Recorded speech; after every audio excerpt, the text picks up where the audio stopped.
that's an interesting question. I think that art certainly is always feeding from life and can't live without life, because what do we have as artists but life to take from and to build from? I mean, even if you're an abstract painter, you're still synthesizing color and light, right? So inevitably there's some connection between art and life.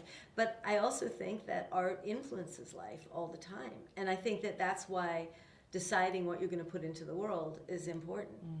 For me, my understanding of Patricia is that she was handed an identity at a very young age with tremendous responsibility that she didn't really choose for herself, but she accepted. And she accepted it with grace and brilliance and love. And she did something almost unthinkable, which is she became a doctor while being a young mother. It's like it's such an exception to the way that story goes, which I actually think the film shows beautifully. And the way she was able to do it was because she had a stroke of luck in the form of a magical grandmother who supported her. And that's the way that she was able to do it.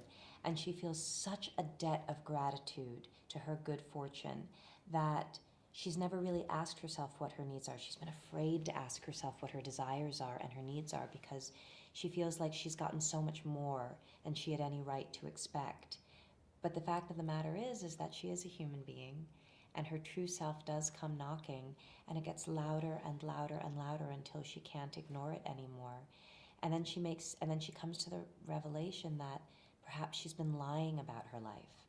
Perhaps she's been lying to herself about who she is, and by just allowing the possibility of not lying anymore to herself and to others, a whole new version of herself opens up.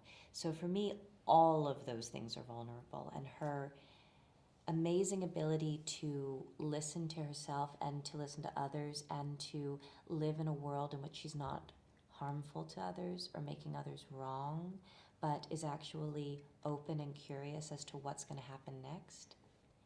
That's very vulnerable. I have, yes, and it's completely terrifying. I mean, when you really have it, it's like being locked in a coffin. Oh, honestly, no. that's what it's like. It's horrible. That When sounds you're awful. used to living in a kind of garden of like lots of little flowers growing around, and then suddenly the flowers go away and there's nothing. Wow. It's very terrifying.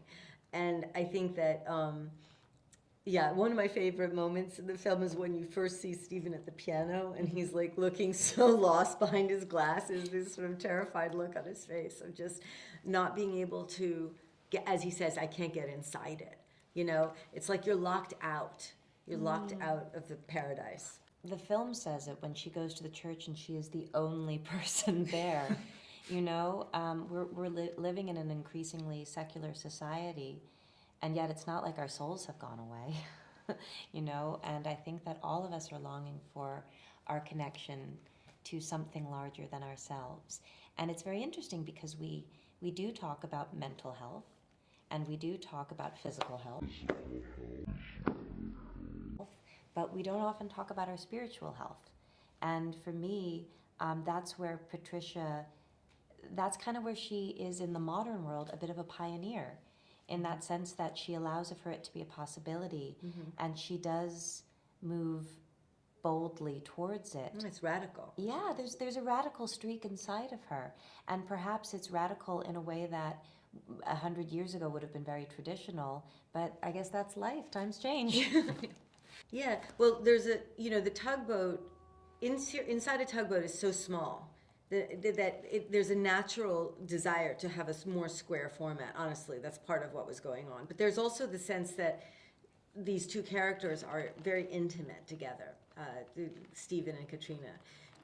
So there's that sense of like that Peter's character is kind of can't get away from this intimacy, which he's so uncomfortable with. But then also when you come into the operas, and you want that widescreen kind of sense of like breathing. And I just sort of thought, well, let's just cut them together and let because I think part of the film is about the power of the imagination, right? So I wanted to honor the audience, that their imagination would be able to expand to just understand and digest the fact that there were two different, aspect ratios in the film. And I think